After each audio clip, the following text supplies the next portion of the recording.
It started at 6 in the morning, the kind of hour that belongs to silence. I was half awake when the pounding began. It wasn't a knock. It was the sound of something trying to break through wood. My body reacted before my brain did. 10 years in the army doesn't just leave you. It rewires you. I rolled out of bed, bare feet on cold floor, heart hammering in sync with each hit on the door. For a second, I thought I was back in Kandahar, waiting for another explosion. Then I heard her voice. "Break down the door. This is our family's apartment." Mom's voice cut through the hall like a drill. Jessica's voice followed higher, angrier. And behind them, my father's low tone, trying to sound in control but failing. I took one long breath and walked toward the door. Through the peephole, I saw them. My mother clutching a metal crowbar, my sister in pajamas, my dad behind them holding a coffee like he was watching a show. I unlocked the door slowly. The hallway light hit my face, and all three froze. Mom's arms stopped midair, crowbar dangling. Jessica's eyes widened like she'd seen a ghost. My dad blinked hard, like he couldn't believe I'd actually opened it. "What are you doing?" Mom snapped, like I was the intruder. I didn't answer. I just held up the folder in my hand: bank statements, VA loan documents, property deed. My name was printed clearly on every page. Grace Miller. "This is my apartment," I said. My voice was flat, calm, maybe too calm. "You don't have to break anything. You never owned it." Jessica scoffed. "You used our money. It's family property." "No," I said, holding her stare. "It's mine. Every cent came from my paychecks. Every signature is mine. You don't even know how a VA loan works." She opened her mouth, but nothing came out. My mother tried to recover the upper hand. "Grace, we helped you. We covered your bills while you were overseas. You think you got here alone?" I almost laughed. "You mean the bills I was paying with direct deposits from Afghanistan? Or the ones I covered when Dad forgot the mortgage?" My dad looked away. Mom's jaw tightened. The hallway felt smaller by the second. The crowbar still hung from her hand. "You're being dramatic," she said. "We just came to talk." "With a crowbar?" I asked. "That's not how people talk. That's how people break in." Her face flushed red. Jessica crossed her arms, shifting blame like she always did. "You've changed since you got back," she said. "You think you're better than us now?" I shook my head. "No, I just finally stopped letting you take everything." That landed. You could feel the air shift. 10 years of unspoken resentment between us, condensed into that one sentence. Dad's coffee cup trembled in his hand. "Grace," he said quietly, "you're talking to your mother." "I know," I said. "And she's talking to me like I'm her ATM." Mom took a step forward. "You don't talk to me that way." "Then stop showing up at my door with a crowbar." She didn't answer. None of them did. For a full 10 seconds, it was just the sound of everyone breathing, the echo of control slipping away from them. "You stole from your own family," Jessica said finally, her voice sharp. I stared at her. "You mean the apartment I bought under my own name with my own credit? You're welcome to check the records. Unless you want to use that crowbar on the filing cabinet too." Mom's voice cracked. "We raised you. And I paid for everything you forgot," I said. "The car repairs, the house insurance, the credit card bills. You don't get to guilt me for paying my own way." Jessica tried a different tactic, one I'd seen before. "You're overreacting. You always twist things." That's funny," I said. "That's exactly what you said the last time you maxed out my card by accident." The silence that followed wasn't peace. It was realization. They finally understood they had no leverage left. I set the folder on the hallway table beside them, not to hand it over, just to make a point. The papers fluttered in the air conditioning, the sound thin and sharp. "Here's the proof," I said. "Every payment, every signature. You can yell all you want, but the law doesn't care about family feelings." Mom's lips trembled. Dad finally spoke. "We didn't come here to fight." "Then you should have come without a weapon," I said. Jessica muttered something under her breath, something about betrayal and family unity. I didn't bother to respond. I'd learned long ago that arguing with her was like arguing with a wall that enjoyed it. They started backing away slowly, defeated but still angry. Mom's crowbar lowered, but she didn't drop it. She just glared like she was trying to memorize the scene, planning how to retell it later with herself as the victim. "You'll regret this," she said. Maybe, I replied, but it'll be my regret, not yours. For a moment, her expression softened, maybe guilt, maybe calculation. It didn't matter. I closed the door and turned the lock. The click sounded louder than I expected. Inside, the apartment felt like it exhaled with me. I leaned against the door, hands shaking. The adrenaline was leaving fast, and the silence felt unreal. I looked around. Half-unpacked boxes, military duffel bag still by the couch, a coffee mug with my old unit's insignia. This was mine. Bought with 10 years of deployment pay, late nights, missed birthdays, and enough sand to last a lifetime. Every inch of it was proof that I'd built something that no one could take away except maybe my own family. I picked up the folder again and flipped through the papers. Mortgage approval, closing costs, VA certification, all perfect. My name printed clean. No cosigners. The kind of thing no one in my family had ever bothered to do for themselves. Outside the door, their voices faded down the hallway, still arguing, blaming each other. I didn't listen. I poured a glass of water, drank it slow, and sat down at the kitchen table. For a second, the calm felt foreign, too quiet, like silence was a luxury I hadn't earned yet. Then I caught my reflection in the window, hair messy, eyes tired, but steady. That's when it hit me, not relief, not victory, just clarity. The war I thought I left overseas had followed me home, disguised as family. And this time, it wasn't about surviving. It was about keeping what I'd already fought for. I sat there for a long time, not moving, not thinking about what would come next, just breathing. The kind of breathing you do when you realize the worst part isn't that they tried to break in. It's that you knew, deep down, they eventually would. I didn't sleep after they left. The air still carried their voices, the kind that linger even when the walls stop echoing. By the time the sun rose, I was already dressed, staring at a mug of coffee that had gone cold twice. The quiet of the apartment felt both peaceful and heavy. It reminded me of the first morning I came back from deployment. No alarms, no radios, no one barking orders, just silence, and a strange kind of disbelief that I was supposed to build a life out of it. 3 months earlier, I'd stepped off a plane at Denver International, duffel bag in one hand, discharge papers in the other. My mother had waved like we were in a movie. Jessica was recording me on her phone, yelling, "Our soldier's home," while Dad stood back, clapping like someone who wasn't sure what to do with his hands. They insisted I stay with them for a while, which meant, until we find a use for you. At first, I said yes. After 10 years overseas, the idea of saying no to family felt wrong.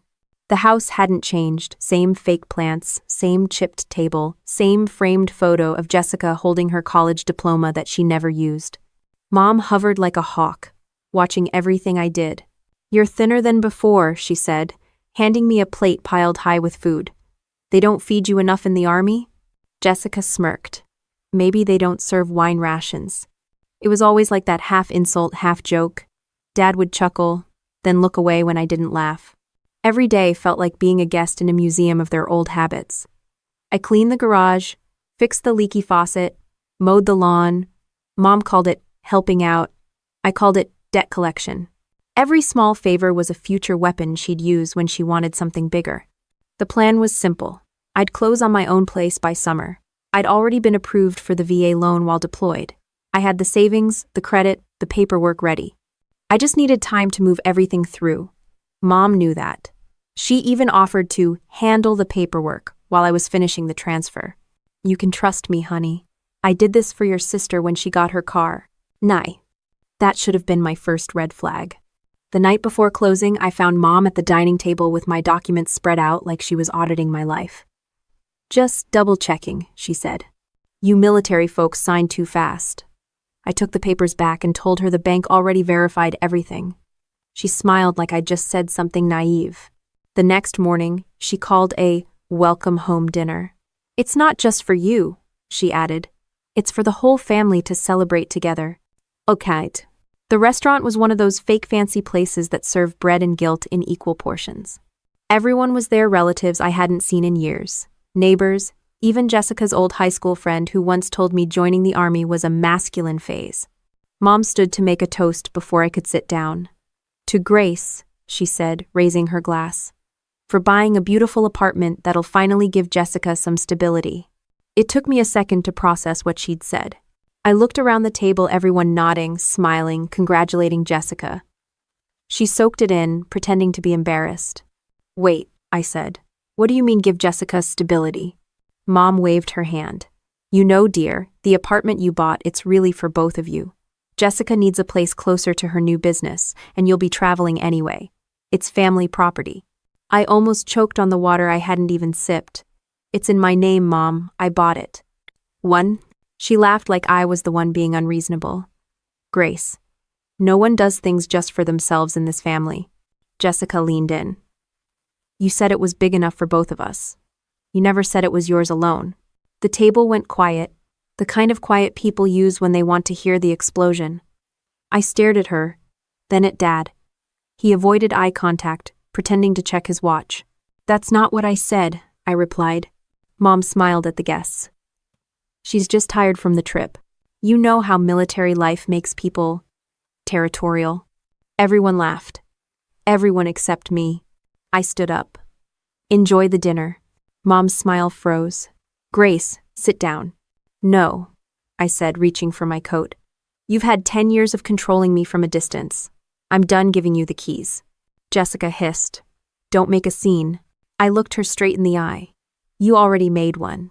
When I left the restaurant, the air outside felt different, thinner, colder, cleaner. I didn't drive straight to their house. I drove to my new apartment. Boxes still stacked, curtains half hung, the smell of new paint still sharp. I changed the locks that night, not because I thought they'd actually come over, but because for the first time I knew they would. The next morning, Mom called 10 times. Then Jessica texted, "You embarrassed the whole family. You're lucky Dad didn't walk out." I didn't answer. I went to the hardware store, bought a second deadbolt, and installed it myself. Later that week, I found out Mom had already given Jessica a set of the old keys. She said it was just in case. When I confronted her over the phone, she said, "Grace, family shares things, you can't just cut us out." "Then don't break in," I said. She hung up on me. That was the last normal conversation we had before everything spiraled. The next few weeks, I kept my distance. I focused on unpacking, setting up a small home office, adjusting to civilian life. It wasn't easy. Every sound outside the door still made my pulse spike. Every loud noise brought back the same image. Crowds, alarms, the endless cycle of vigilance. Civilian life wasn't calm. It was just quieter chaos. Still, I was doing okay, until I saw the first social media post. Jessica had uploaded a photo of my apartment building. The caption read, "Grateful for my sister helping me start fresh. Family always comes first." Hundreds of likes, dozens of comments, people congratulating her. I stared at it for a full minute, feeling that same hollow burn I used to get when someone took credit for my team's work. I typed a comment, deleted it, then turned off my phone. I didn't respond. I didn't argue. I didn't post a thing. I just sat there, drinking cold coffee, looking at the locked door. And in that moment, I realized something I hadn't wanted to admit. Since the day I came home, peace was never what my family wanted for me. They wanted access. They wanted ownership. They wanted to remind me that no matter what uniform I wore, they still believed I belonged to them. The sound of my phone vibrating broke the silence. Mom again. Then Jessica. Then Dad. I didn't pick up. I just let it ring, watching their names flash across the screen one after another, like a warning I'd already ignored once. The next call wasn't from them. It was an unknown number. I didn't know it yet, but that voice would pull me into a new kind of battle, one that didn't need guns, only proof. The phone kept ringing until I finally turned it face down on the table. I didn't need to answer to know what came next. Mom's guilt messages, Jessica's fake concern, and Dad's silence pretending to be neutrality. It was the same pattern, just louder this time. The only thing different was that now, the world could see it. By noon, I started getting texts from people I hadn't spoken to in years. Old neighbors, classmates, even a cousin from Florida. "Is it true you kicked your family out? Why are people saying you took your sister's apartment?" Every message was phrased like concern but carried the same undertone. "We heard you're the villain now." I scrolled through Facebook out of morbid curiosity. Jessica had posted another update this time, a picture of her standing in front of my apartment complex smiling. The caption read, "Family doesn't abandon each other, even when they forget where they came from." The comments were brutal.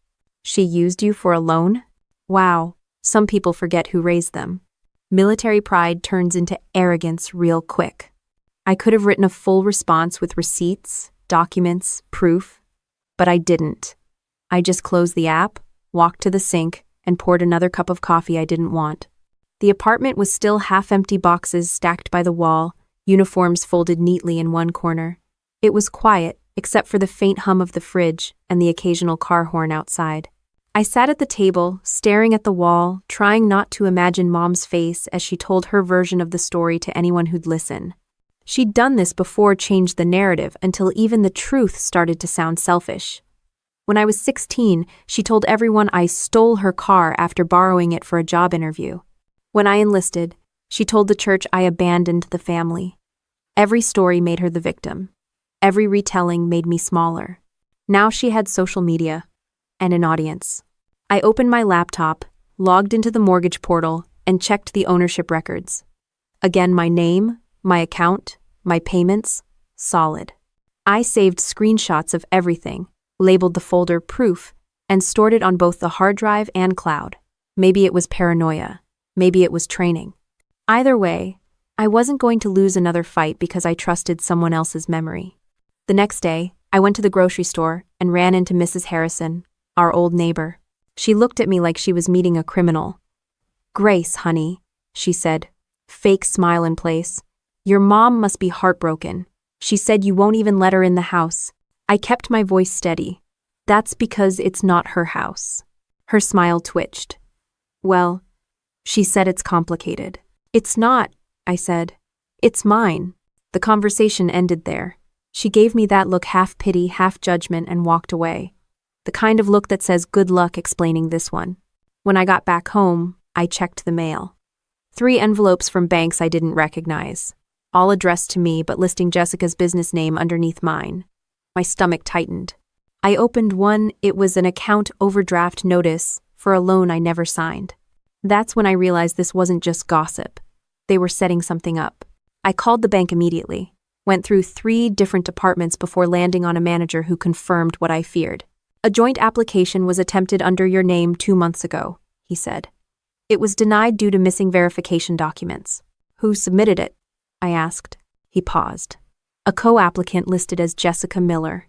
The system flagged it because of a mismatched signature." My head went light for a second. Was that before or after I came back from service? "Before," he said, "while you were still overseas." I thanked him, hung up, and just sat there for a while. It felt surreal, like I was watching someone else's life unfold in slow motion. But it wasn't new. It was exactly the kind of quiet manipulation my family was built on. That night, I went through old emails and found it. A scanned document from a year ago, labeled Temporary Power of Attorney. I'd signed it before deployment, giving Mom permission to manage my utilities and mail while I was abroad. I hadn't thought about it since. It expired 6 months after my return, but she'd clearly used it before that. I stared at my own signature for a long time. It was neat, steady, written in a moment of complete trust. That was the worst part. It wasn't forged. It was used exactly the way I'd allowed, just not for the reasons I'd imagined. My phone buzzed again. A new voicemail from Mom. "Grace," her voice said, calm and rehearsed. "You're blowing this out of proportion. Families share responsibilities. Jessica just needed help getting started. You've always been the strong one. Don't make this ugly." Then another from Jessica, more direct. "You think you can humiliate us and get away with it? You're gonna regret making enemies out of your own blood." I replayed them twice, not because I needed to hear the words again, but because I wanted to memorize the tone. There was no love in it, just possession, like they were reminding me who I was supposed to belong to. Instead of answering, I opened my laptop again and started documenting everything. Screenshots, call logs, voicemails, not to start a war, just to make sure if they started one, I'd have the record. At midnight, I sat by the window, lights off, city glow reflecting off the glass. The rain outside was soft, But my head was loud. Every drop felt like a reminder that this wasn't ending soon. I thought about the military again, not the combat, but the structure, the discipline. Out there, you always knew who the enemy was. At home, it wasn't that simple. The rules didn't apply here. Still, I kept hearing the same thing my old platoon leader used to say: control what you can, document what you can't. So I did. Over the next few days, I gathered more proof bank notices, texts, anything that tied them to what they'd done. It wasn't about revenge yet. It was about survival. The messages kept coming. More guilt, more pressure, more spin. Jessica's friends started tagging me in posts, calling me a disgrace. One even wrote, "Not surprised. She's always acted like she was better than everyone." It was strange. I'd been shot at, shelled, pushed through hell, and none of that hurt as much as reading that. Still, I stayed silent. Because silence was power. Silence gave them nothing to twist. On the fourth day, I got a call from a number I didn't recognize. It wasn't Mom. It wasn't a telemarketer either. The voice was deep, but familiar. "Lieutenant Miller?" I hesitated. "Who's asking?" "This is Sergeant Ethan Cole. You might remember me from Camp Bastion." I did. And that voice, steady, grounded, unshaken, felt like the first real thing I'd heard in weeks. He said he'd seen something online about me, and he didn't believe a word of it. Then he said, "Grace, I think you might want to look into your mortgage records." Something about a duplicate file came across my radar at the VA office. One. I stood up so fast the chair scraped the floor. He paused. "You okay?" "Yeah," I said, though my pulse was pounding. "I'm fine." I wasn't. But for the first time since I came home, I felt something I hadn't felt in months. Focus. The kind that told me I wasn't crazy. The kind that meant this wasn't just another family fight. It was a mission. I was still standing in the middle of my kitchen when Ethan's voice cut through the static. That same steady tone I remembered from years ago, when we were both too young to understand what war really did to people. Back then, his voice meant safety. Now, it meant something else: verification. "I came across your name in an internal review," he said. "Routine stuff. There's a note tied to a power of attorney form, looks like it was activated and used while you were deployed." I gripped the phone tighter. "Used how?" "Mortgage document, bank authorization, maybe more." The note said the person who filed it was a relative, a Linda Miller. My mother's name sounded sharper coming from him. It didn't sound like family, it sounded like evidence. Ethan paused. "Grace, I can't legally pull files without your consent, but you might want to call the VA Home Loan Department and verify the chain of paperwork." I didn't breathe for a few seconds. "You think she—" "I don't think anything yet," he said. "But if that form was still active, she could have signed or accessed things in your name. And if she did, that's a federal problem, not a family one." The room felt smaller. I looked at the stack of files I'd printed days ago, all neatly labeled, all suddenly suspicious. "Thanks, Ethan," I said quietly. "You just gave me more homework." He laughed. "Better you handle it than let them handle you. You remember what we used to say: trust, but verify." I hung up and immediately opened my laptop. The government portal felt familiar, clinical, and slow. Every click brought up another form, another layer of bureaucratic mud. I scrolled until I saw it. Power of attorney, active status, extended by request, signed January 9th, 2023. Extended by request. That was 3 months before I came home. I hadn't requested anything. My hand started trembling. Not fear, not yet. Just fury layered over disbelief. I checked the authorization signature. The date matched the week my mother mailed me a care package with blank forms, saying the bank needed updates for tax purposes. I'd signed the top half of one form and sent it back, trusting her to fill in the rest. She hadn't filled it in. She'd kept it, used it. I didn't realize I'd been pacing until my knee hit the table. The sound jolted me back. I called the VA Home Loan hotline, explained the situation in my calmest voice. The agent put me on hold for 6 minutes, just long enough for the anger to go cold and the numbness to take over. When the line came back, the agent's tone had changed. "Yes, Miss Miller. The authorization was used to initiate an information release to a secondary contact, Jessica Miller. She was given limited access for co-application review. Co-application? I asked. There was never a co-applicant. It appears there was an attempt, the agent said carefully, but the file was flagged for inconsistency before approval. The call ended, and I stood in silence, phone pressed to my chest. My mother and sister had tried to use my service status to get access to the loan. They didn't just lie, they tried to reassign my property before I even came home. I walked to the window. The view was nothing special, just the same Denver skyline, gray and cold, but right then it looked like a battlefield.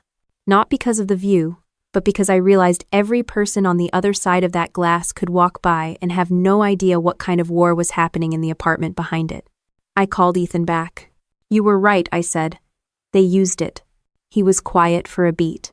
"Grace, listen to me. Don't confront them yet. Get a statement from the bank, secure your documents, lock down your credit, then call a Veterans Legal Center. They deal with this kind of fraud all the time. Andrew Falls. I don't want to press charges," I said automatically. He chuckled dryly. "You're not pressing charges. You're defending yourself." That sentence stuck. By evening, I'd gathered everything: emails, letters, even the envelope from the so-called care package. I laid it all out on the table, like evidence from an investigation. If this had been a mission, I would have been detached, methodical, calm, but this wasn't combat, it was personal.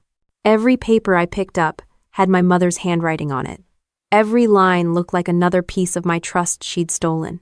The worst part wasn't the fraud. It was realizing how easily I'd believed her. That night, I got another voicemail from her. "Grace, your sister's business is in trouble. She just needs collateral for a few months. Stop acting like we're enemies. Family helps family." I didn't delete it. I saved it in the same folder as the paperwork. Around midnight, Ethan texted, "You holding up?" I replied, "I've been through worse. Just didn't think it would wear my last name." He sent back a single message. "Good soldiers don't let emotional targets cloud their aim." I laughed quietly. The man still talked like we were on deployment, but he was right. The trick now was to stay strategic. So the next morning, I drove to the bank in person. The manager looked nervous the second I handed her the authorization notice. "You understand," she said. "We assumed the family member had your consent." "They didn't," I said. "And I have proof." She copied everything, nodded quickly, and said the branch would escalate it to their fraud department. I walked out feeling lighter, but only slightly. As I stepped into the parking lot, I spotted my reflection in the car window, hair tied back, eyes sharp, posture straight. I looked like a soldier again, just without the uniform. Back home, the voicemail light on my phone blinked red.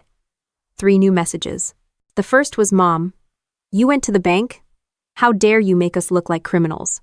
The second was Dad, voice low and disappointed. "You could have just talked to us, Grace. You didn't have to involve outsiders." The third was Jessica.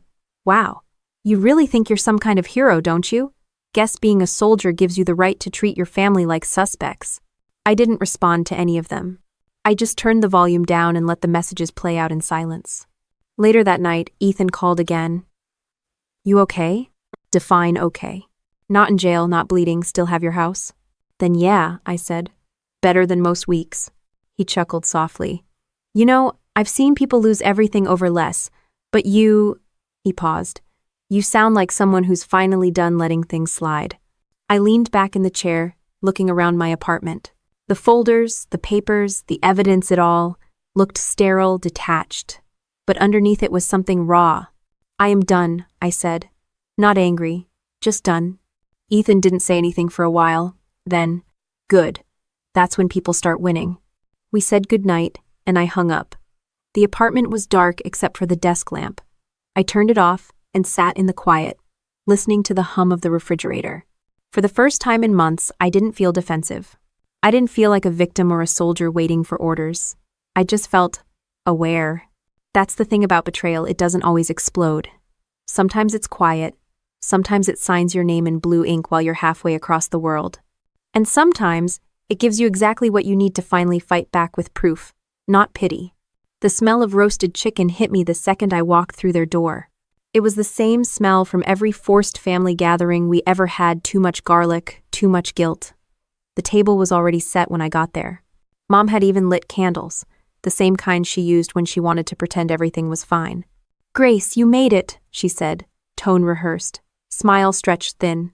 "Would have been weird to skip the family intervention," I said, hanging my jacket over a chair. Dad's head lifted just enough to make eye contact before going back to his phone. Jessica sat opposite him, wearing a smirk that could curdle milk. Mom poured wine. "Let's not start with that attitude. We're here to talk things through like adults." "Sure," I said. "Adults with legal representation, right?" Her hand froze mid-pour. Jessica's eyes rolled so hard I thought she might sprain something. "Always dramatic," she muttered. I sat down. The candles flickered between us like an invisible line of fire. For a second, no one said anything. The silence was thick, like everyone was waiting for someone else to pull the pin. Then Mom cleared her throat. "Your sister's been under a lot of stress lately. Her business is struggling, and she's been feeling abandoned. We just want to find a solution that helps everyone." I nodded slowly. "So, this dinner's not about reconciliation. It's about the apartment again." Dad put down his phone, finally joining in. "It's not that simple, Grace. The family's name is tied to that place. If Jessica can use it as collateral for a short-term loan, everyone wins." I leaned back. "Everyone except me." Mom sighed, like she was talking to a stubborn child. "You're not using the equity. It's just sitting there. Why not let it do some good?" "Because it's mine," I said evenly. Jessica laughed. "You act like you built it with your bare hands." I met her gaze. "I kind of did. 10 years of service. 10 years of hazard pay, combat zones, and not dying. Every payment came from that." And quote. She crossed her arms. "You wouldn't even have qualified for that loan if Mom hadn't handled the paperwork. She took care of everything."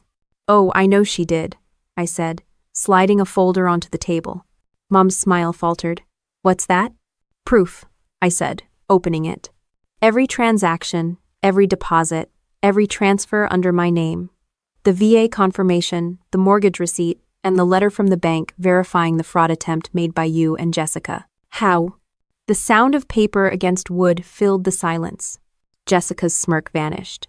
"You went through my business records?" "I didn't have to. The bank called me," I said. "They flagged your loan application when you tried to attach my property as collateral." Mom's voice rose an octave. "Grace, we didn't try anything. It was just a misunderstanding. You know how confusing those forms can be." "Not confusing enough to fake my signature," I said quietly. Dad's jaw clenched. "That's a serious accusation." I leaned forward. "It's not an accusation if it's true." The room went dead still. The only sound was the faint buzz from the ceiling light. Mom's face went pale, then hardened into that mask I'd seen all my life, the one she used when she decided to rewrite reality. "You think this makes you better than us?" Jessica said, trying to regain her footing. "You think because you served in the military, you get to talk to us like we're criminals?" I stared at her. "No. I talk to you like someone who's finally not afraid to tell the truth." She laughed once, bitter. "You've always needed a villain to feel like the hero." I smiled faintly. "Then stop volunteering for the role." That hit her. Her face flushed red, and she slammed her hand on the table. "You've ruined this family." "No," I said, still calm. "You did that when you decided stealing from me was easier than building something of your own." Mom shot up from her chair. "Enough! We are your parents. You don't speak to us like this." I met her eyes. "That's the problem. I never spoke. I let you talk for me my whole life." She froze. The power dynamic shifted right there, in that breath of silence where she realized I wasn't stepping down this time. Dad cleared his throat. "Grace, your sister made mistakes. We all did. But families fix things privately." "Privately?" I said. "You went public first. You turned it into a circus online, told everyone I was unstable. Now I'm just giving you the full show with evidence." He looked away, shoulders tense. Mom reached out, her voice suddenly soft. "We didn't mean for it to go this far. We just wanted you to help us." "I have," I said. "For a decade." Jessica muttered. "Here we go again with the martyr speech." "Not a speech," I said. "Just math." I pulled another page from the folder, an itemized list of money transfers over the last 10 years. Every time you called it a loan, every emergency you forgot to pay back, every bailout, that's what I gave. And this, I tapped the property deed. is what I'm keeping." No one spoke. Mom's lip trembled, but I could tell it wasn't grief, it was panic. Dad finally said, "You can't cut your family off like this." I stood up, gathering the papers calmly. "Watch me," Jessica glared. "You'll regret this." "Maybe," I said, "but at least the regret will be mine, not inherited." "No." I placed the folder neatly in my bag and pushed in my chair. The tension in the room felt electric, too tight, too charged, like everyone was holding their breath. Mom tried one last time. "Grace, please. Don't do this to us. Please." I looked at her, not angry anymore, just tired. "I'm not doing anything to you. I'm just stopping you from doing it to me." As I turned to leave, Jessica called out, voice breaking, "You think you're free now? You're nothing without us." "How?" I paused at the doorway, hand on the frame. "Then it's a good thing I stopped being your definition of something." I didn't slam the door when I left. I didn't raise my voice. I just walked out into the night air, cool and sharp, letting it hit my face like a reset. By the time I reached the car, I could still hear faint arguing behind me. Mom blaming Jessica, Dad telling them both to stop. I didn't care who won. I'd already won in the only way that mattered. The drive home was quiet. Denver lights blurred against the windshield, the world outside moving fast while I finally slowed down. At a red light, I glanced at the folder on the passenger seat.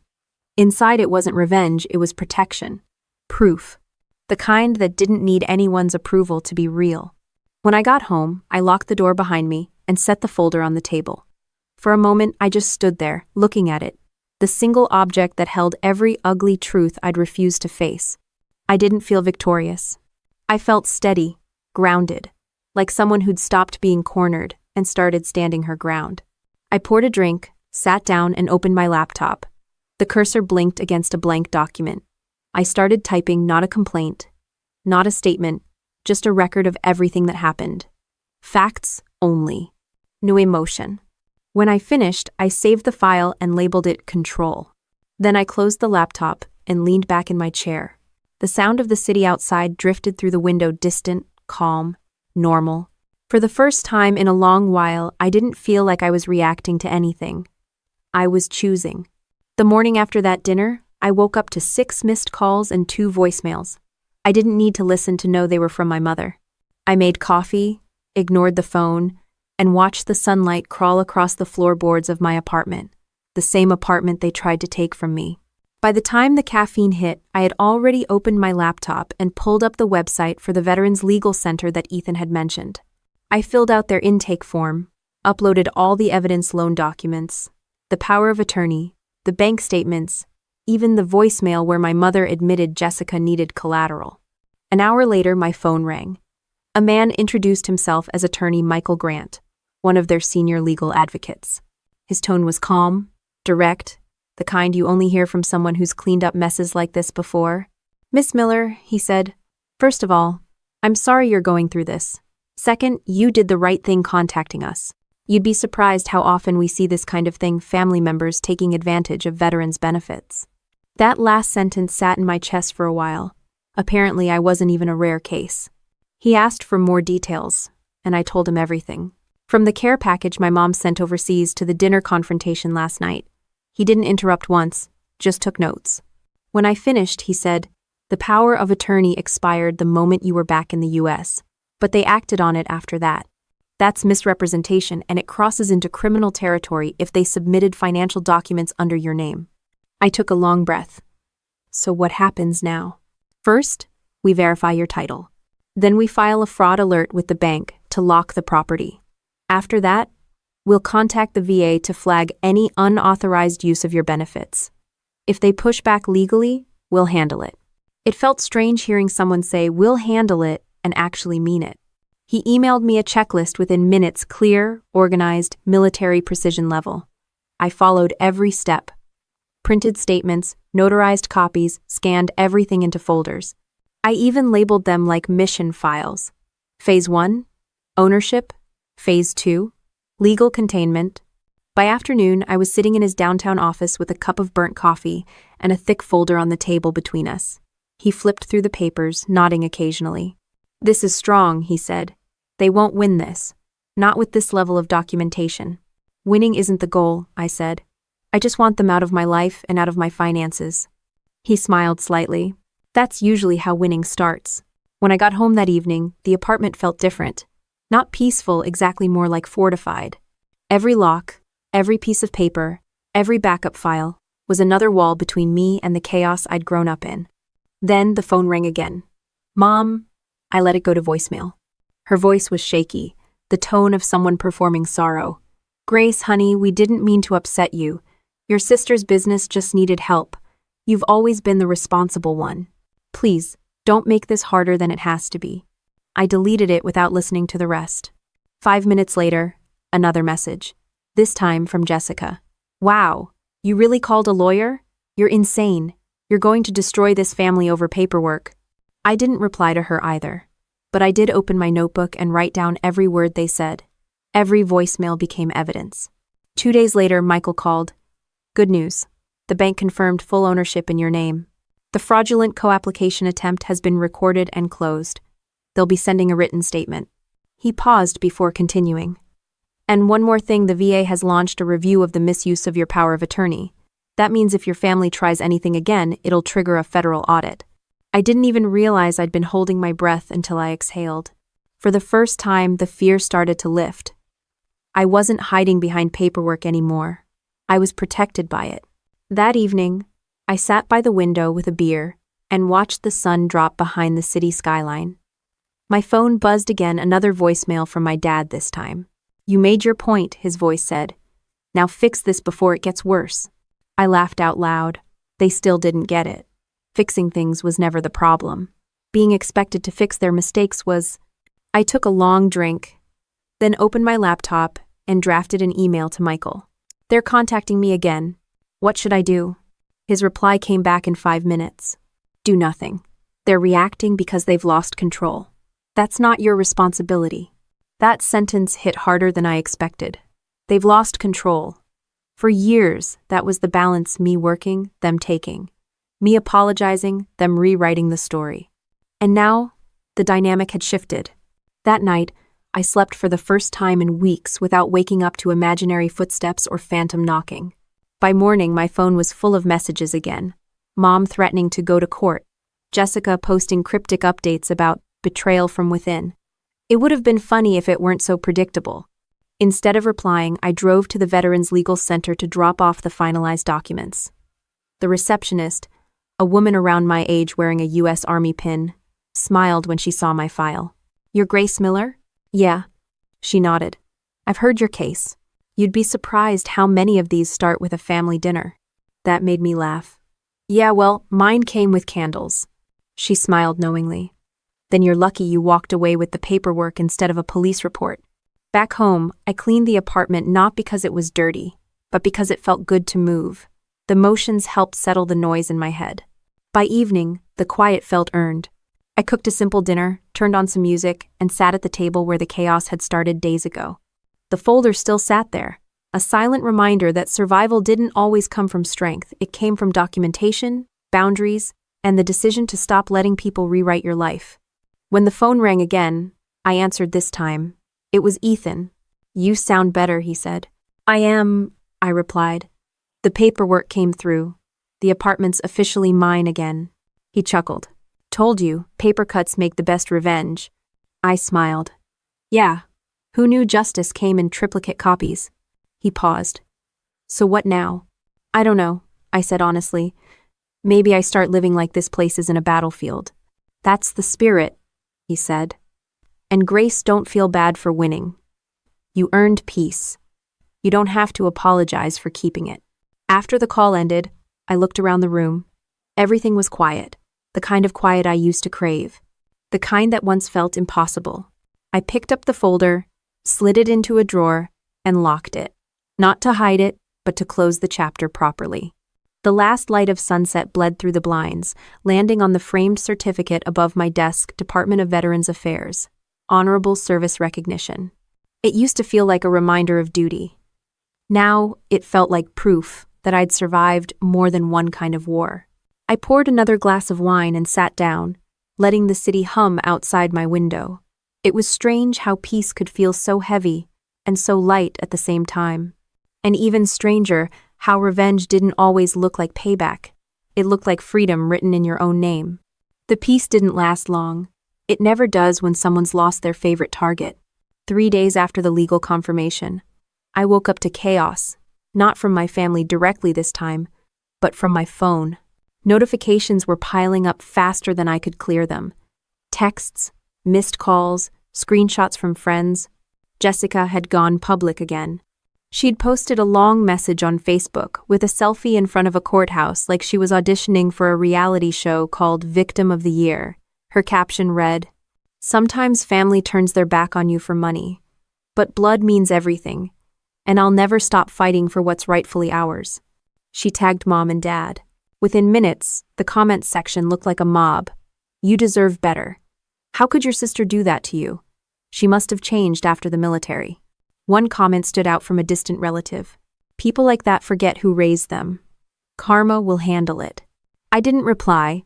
I just set the phone face down and stared at the ceiling. I'd fought in a war where people shot at you directly. At least that was honest. This was cowardice in digital form. The phone buzzed again, Mom calling. I ignored it. Then again. On the fourth call, I answered. "Grace," she said immediately, voice trembling. "You've humiliated your sister. She's devastated."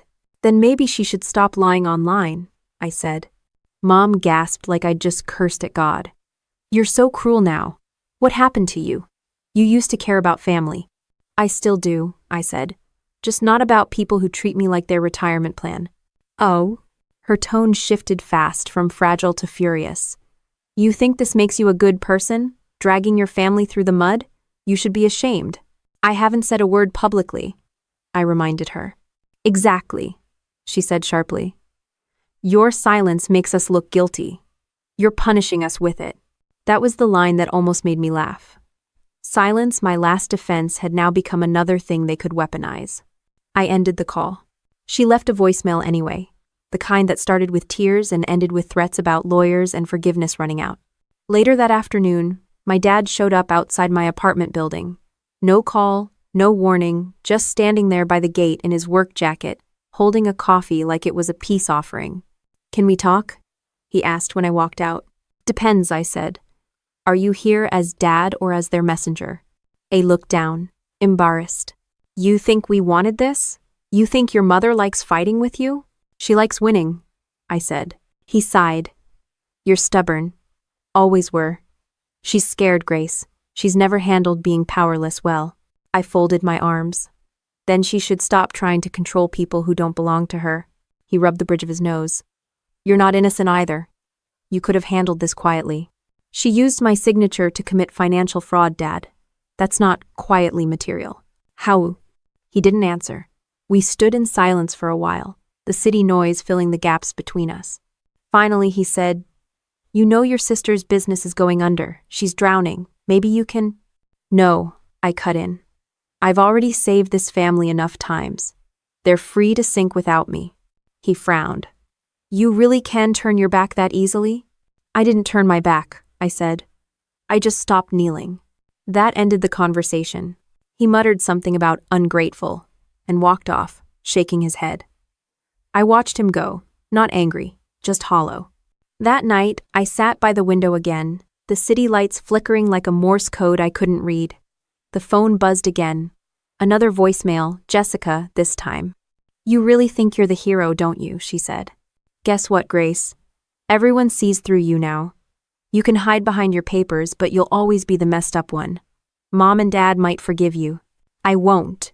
Her voice cracked near the end, the kind of anger that sounds a lot like fear. I replayed it twice.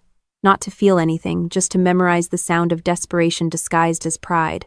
After that, I stopped checking notifications altogether. I deleted every app that kept my family within reach. No Facebook, no Instagram, no Messenger. The silence that followed was almost physical. For the first time in weeks, no one could reach me. No guilt calls, no accusations, no manipulation disguised as love. It was quiet again, real quiet.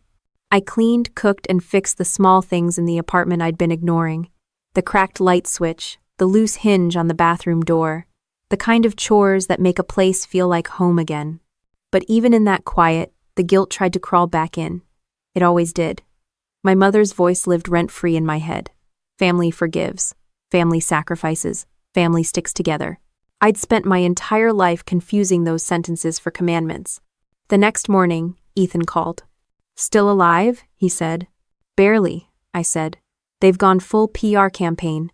He chuckled. "Figures. When they can't win the war, they try to rewrite the report." That made me smile. "You sound like every commander I ever had." "I'll take that as a compliment," he said. "Listen, you holding up, you sound tired." "I am," I admitted. "Not from fighting, from being expected to." "Ass." He paused for a moment before saying, "Then stop. Let the paperwork speak. You've already won." "Yeah," I said. "It just doesn't feel like winning." "That's because peace doesn't always feel good. It just feels different." We hung up, and I stood there staring at the wall for a long time. He was right. Peace wasn't joy. It was maintenance. It was the absence of constant damage control. 2 days later, another letter arrived from the bank, confirming the case was officially closed. The words felt cold and formal, but underneath them was something powerful. Validation. I placed it in the same drawer with the folder marked Control. Then I locked it again. That night, it rained. I stood by the window watching water streak down the glass, thinking about every version of myself that had bent to keep the peace. The obedient daughter, the forgiving sister, the soldier who came home believing family would be her safe zone. None of those versions existed anymore.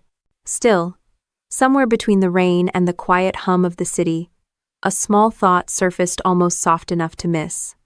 Maybe the only way to survive a family like mine wasn't to win against them. Maybe it was to stop playing their game completely. The next morning, I made one final adjustment. I changed my number. No forwarding, no backup, no explanation. And for once, when the silence came, it wasn't heavy. It was clean. I made coffee, sat on the couch, and let the quiet stretch out as far as it wanted. The world outside moved on cars, rain, people. But inside, everything finally stopped feeling like a battlefield. And in that stillness, something new began forming, not revenge, not victory, just the calm realization that control didn't have to be loud to exist. The next week came with paperwork instead of panic. The kind that didn't demand my energy, just my signature. It was almost peaceful. The folder from the Veterans Legal Center sat open on the table, a neat stack of letters and verification forms. Everything was official now. The bank, the VA, even the city housing office had confirmed it. The apartment belonged to me, exclusively and permanently. I didn't celebrate. I just sat there, reading the same line twice. All prior co-application attempts were deemed fraudulent and have been closed. 10 simple words that rewrote 10 years of imbalance. Later that day, I went downtown to meet with Michael, my attorney. The waiting room was quiet, filled with other veterans, each holding their own pile of evidence against something: a bad landlord, an unfair employer, a broken system. For once, I wasn't the one waiting for help. I was finalizing an ending. When Michael called me in, he looked genuinely pleased. "Grace, congratulations," he said. "The VA flagged the power of attorney misuse as a confirmed violation. They've issued a permanent restriction against your mother and sister accessing any of your benefits or records." "Permanent?" I asked. He nodded. "As in, forever. You're fully cleared, and your file is locked down tighter than Fort Knox."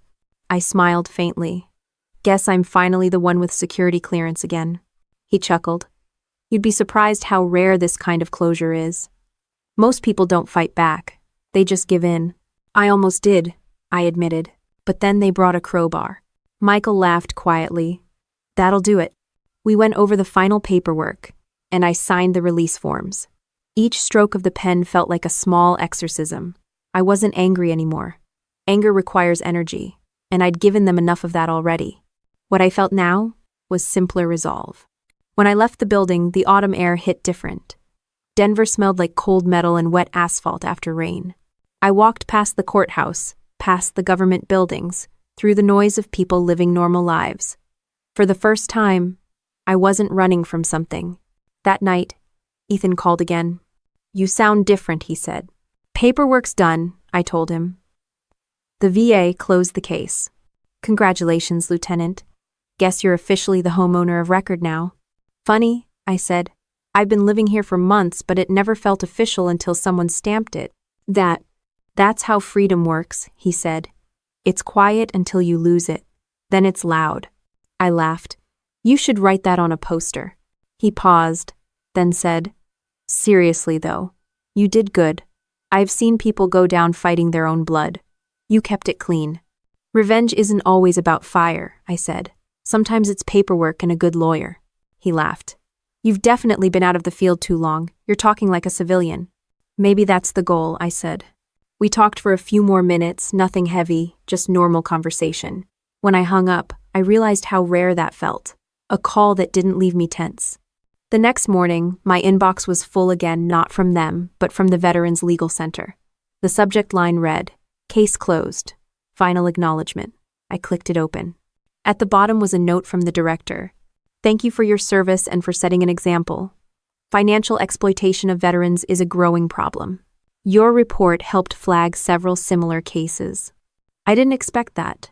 Somewhere between fighting my family and protecting myself, I'd accidentally helped someone else.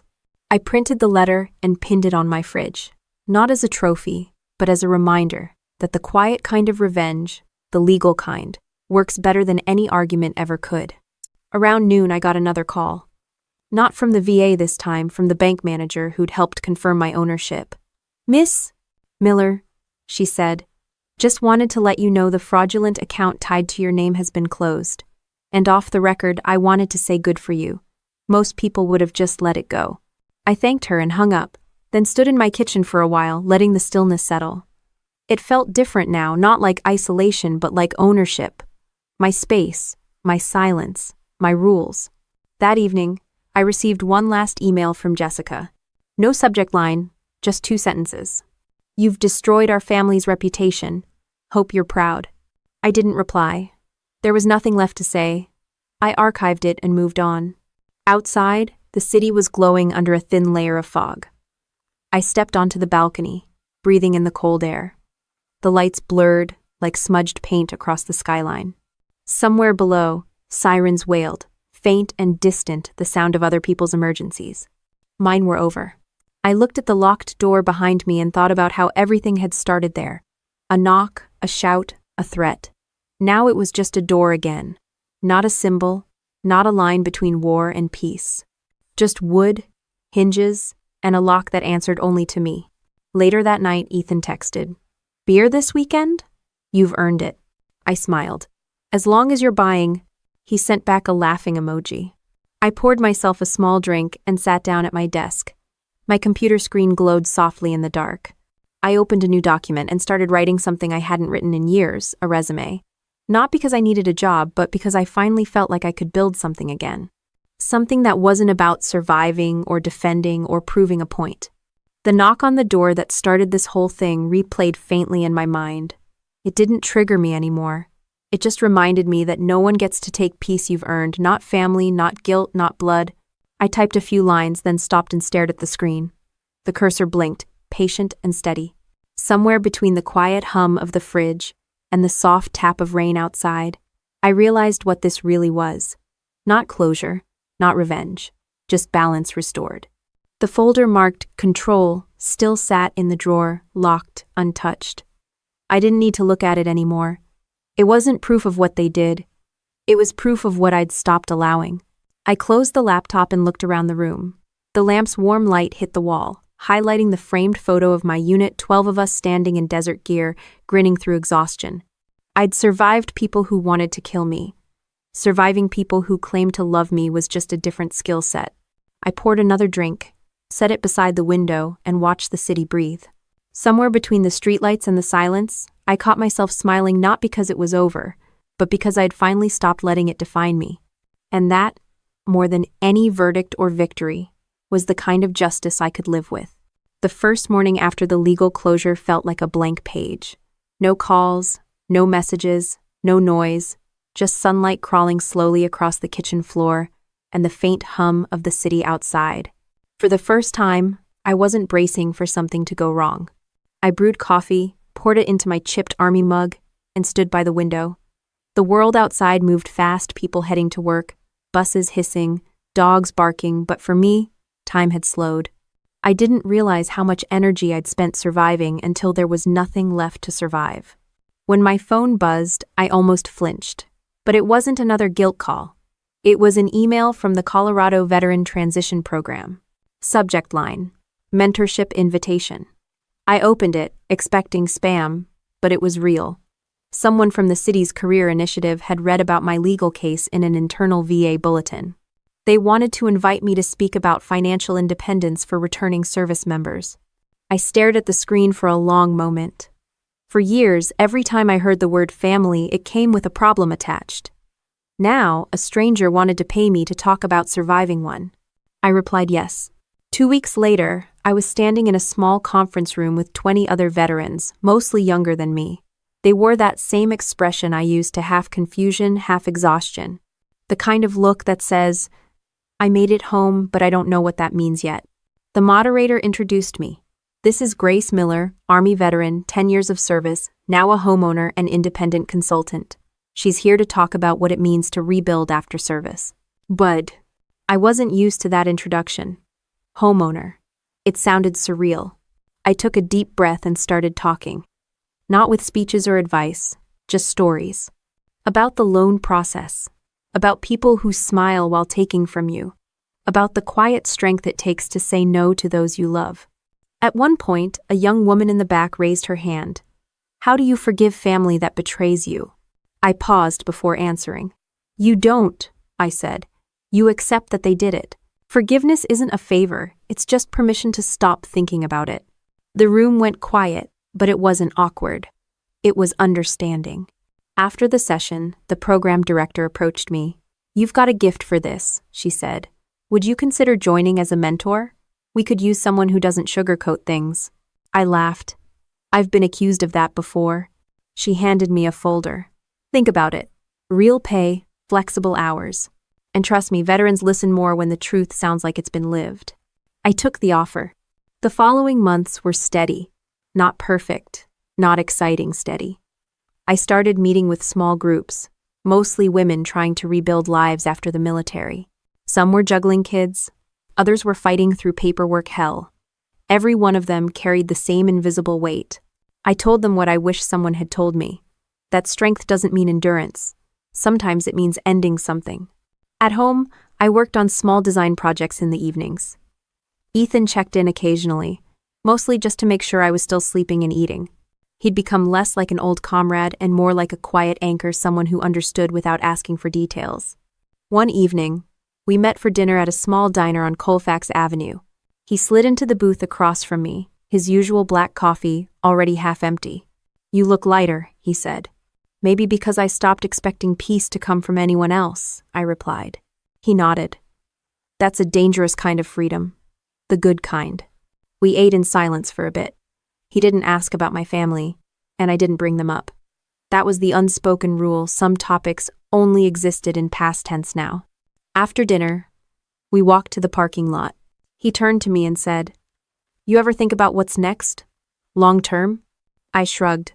"I'm not building a 5-year plan. I'm just trying to keep what's already mine." He smiled. "That's a start." Driving home that night, I realized how much had changed without me noticing. The roads looked the same, but I wasn't driving like I was escaping something anymore. The next day, I got an email from the City Council's Community Outreach Division. They wanted to highlight the mentorship program and asked if I'd be willing to share my story publicly, how I used the VA system, how I rebuilt from family betrayal. I hesitated for a second. Public exposure had burned me once already. But then I thought about the younger vets who'd messaged me after my first talk, saying they finally felt less ashamed. So I said yes. The event was small, held at a community hall downtown. When my turn came, I stepped up to the microphone, hands trembling slightly. The stage lights were harsh, but I could see the first few rows faces watching, listening, waiting. "I spent 10 years in the Army," I began, "and I thought I knew what loyalty meant. But coming home taught me that loyalty without boundaries isn't love, it's servitude. Sometimes the hardest part of freedom is realizing you can't save everyone. The room stayed quiet. Someone nodded. Someone else wiped their eyes. I kept talking, not about war or medals, but about paperwork, guilt, and gaslighting. About how betrayal doesn't always sound like lies. It sometimes sounds like you owe us. When I finished, the applause felt strange. Not the loud kind that celebrates victory, but the soft kind that says, "We get it." Afterward, a woman from the city council came up to me. "We'd like you to mentor the next group," she said. "People listen to you because you don't sound like a poster. You sound real." Lynn, that made me smile. Good. I've had enough posters. By the time I got home, the sky had gone dark. The apartment glowed warm and quiet, the air smelling faintly of coffee and rain. I locked the door out of habit, then caught myself smiling. It wasn't fear anymore, it was ownership. Ethan texted, "Heard you crushed it today. Proud of you." I replied, "Just told the truth. Apparently that's rare now." He sent back, "The truth usually is." I set the phone down, kicked off my shoes, and sat by the window. The lights of Denver flickered like stars trying to outshine each other. For the first time in years, I wasn't carrying anyone else's weight. Not my family's debt, not their expectations, not their chaos, just my own life. Finally in one piece.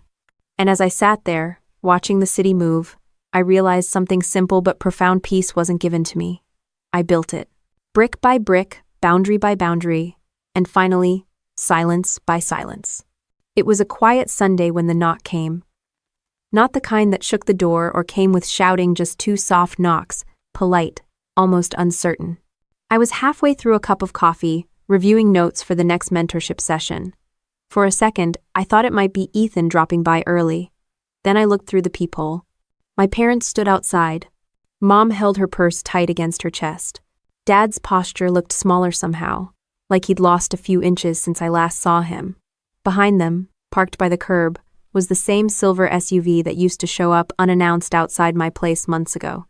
I opened the door slowly, just enough to meet their eyes but not enough to invite them in. "Grace," Mom said softly. Her voice was hoarse, tired. "We just wanted to see you." I nodded once. "You're seeing me." She tried to smile. It didn't reach her eyes. "We heard about your talk at the community center. Someone from church sent me the video. You looked happy." Dad cleared his throat, like he was waiting for permission to speak. "You did good, kiddo. I mean that." It wasn't the kind of thing he used to say. For a moment, I didn't know what to do with it. "Thanks," I said finally, "but you didn't drive here just to compliment me." Mom's smile cracked a little. "No," she said. "We came because we miss you." I didn't respond.